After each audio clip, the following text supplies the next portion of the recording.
হইচই না, হইচই না, হইচই না, হ্যাঁ। কি নাম আসসালামু ভাইয়া আলাইকুম। তোমার বলো? আসলাম, কি নাম তোমার বলো?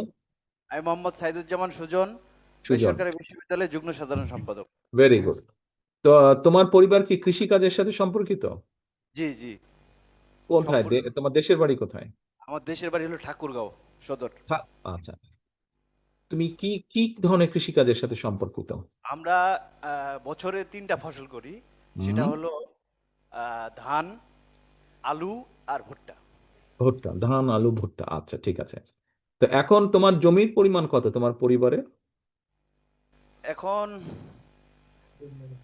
প্রায় 6 বিঘার মতো। 6 বিঘার মতন, তাহলে তুমি মোটামুটি ভাবে আহ ক্ষুদ্র কৃষকের মধ্যে তুমি পড়ছো খুব সম্ভবত। ক্ষুদ্র কৃষকের মধ্যে পড়ছো এখন। কৃষক পরিবারের সন্তান হিসেবে তুমি জানো তোমার ফ্যামিলি কি পরিমাণ কষ্ট করতে হয় কোনো একটা সিজনে, যদি বৃষ্টি বেশি হলো বা বৃষ্টি কম হলো, তাহলে কি কষ্টের মধ্যে পড়তে হচ্ছে। তারপরে আমান চলে আসো ভাই, ওকে কথা বলতে দাও, ওকে ছেড়ে দাও, নাহলে ও তুমি গেলে ভয় পাবে, ও ঘাবড়ে যাবে। আমান, তুমি ওখান থেকে সরে আসো। তুমি ডোন্ট ট্রাই টু ইনফ্লুয়েন্স হিম। আচ্ছা।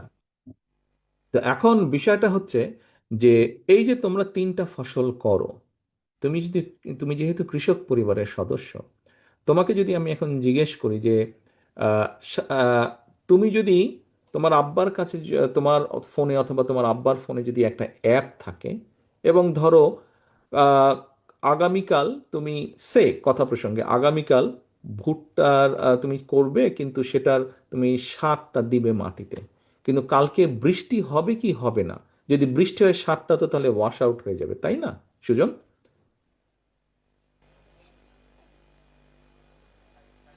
কি হয়েছে ভাইয়া, তুমি ইমোশনাল হয়ে গেলে কেন?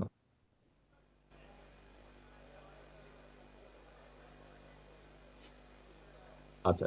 ও, ওকে টাইম দাও, ওকে টাইম দাও, কোনো অসুবিধা নেই, টাইম দাও, we have time. G sir, আবার একটু। আচ্ছা, ঠিক আছে, আমি যেটা বলছিলাম আবার বলি। তুমি যেহেতু জানো কৃষক পরিবারের একজন সন্তান তুমি, ধরো তুমি আগামীকাল তোমার আব্বা উনি প্ল্যান করলেন যে আগামীকাল সার দিবেন জমিতে, কিন্তু আবার উনি একটু চিন্তায় আছেন যে সারটা যে দিবেন। স্যার ওনার ওর বাবা মারা গেছে এই কারণে ও, একটু। আচ্ছা আচ্ছা, আমি সরি। ঠিক আছে, তাহলে এখন চাষবাস কে দেখছে? আমি সরি, আমি জানতাম না।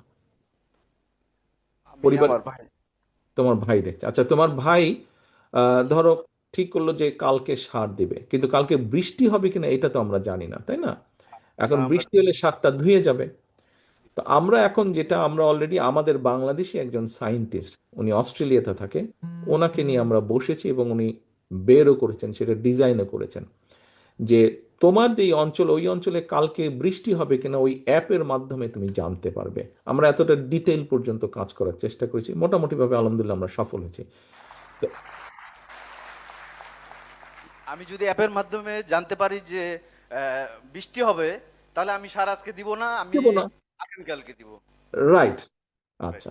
এর বাইরে আরেকটা সাপোর্ট, অর্থাৎ তোমার ধরো 3টা ফসলে তোমাকে যদি, তোমার ফ্যামিলিকে যদি আমরা যে কোনো একটা ফসলে, যেহেতু তোমার তুমি ক্ষুদ্র 6 বিঘা জমি, ক্ষুদ্র কৃষকের পর্যায়ে তুমি পড়লে, তোমাকে যদি একটা ফসলের মোটামুটিভাবে সার, বীজ, কীটনাশক যদি আমরা রাষ্ট্রের পক্ষ থেকে মোটামুটিভাবে পুরাটা সরবরাহ করতে পারি, তাহলে তোমার নিজের পকেটের সেই খরচটা বেঁচে গেল ওই সিজনের জন্য।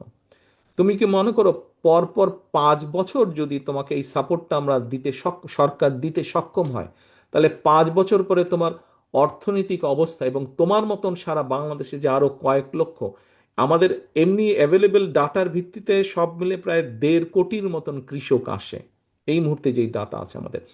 তো 1.5 কোটির মধ্যে আবার ক্যাটাগরি আছে বিভিন্ন কৃষকের। তো ধরো এরকম ক্ষুদ্র কৃষকের সংখ্যা সবচেয়ে বেশি, 6 বিঘা জমি বা 2 বিঘা জমি, 1 বিঘা জমি, ক্ষুদ্র বা মাঝারি কৃষক।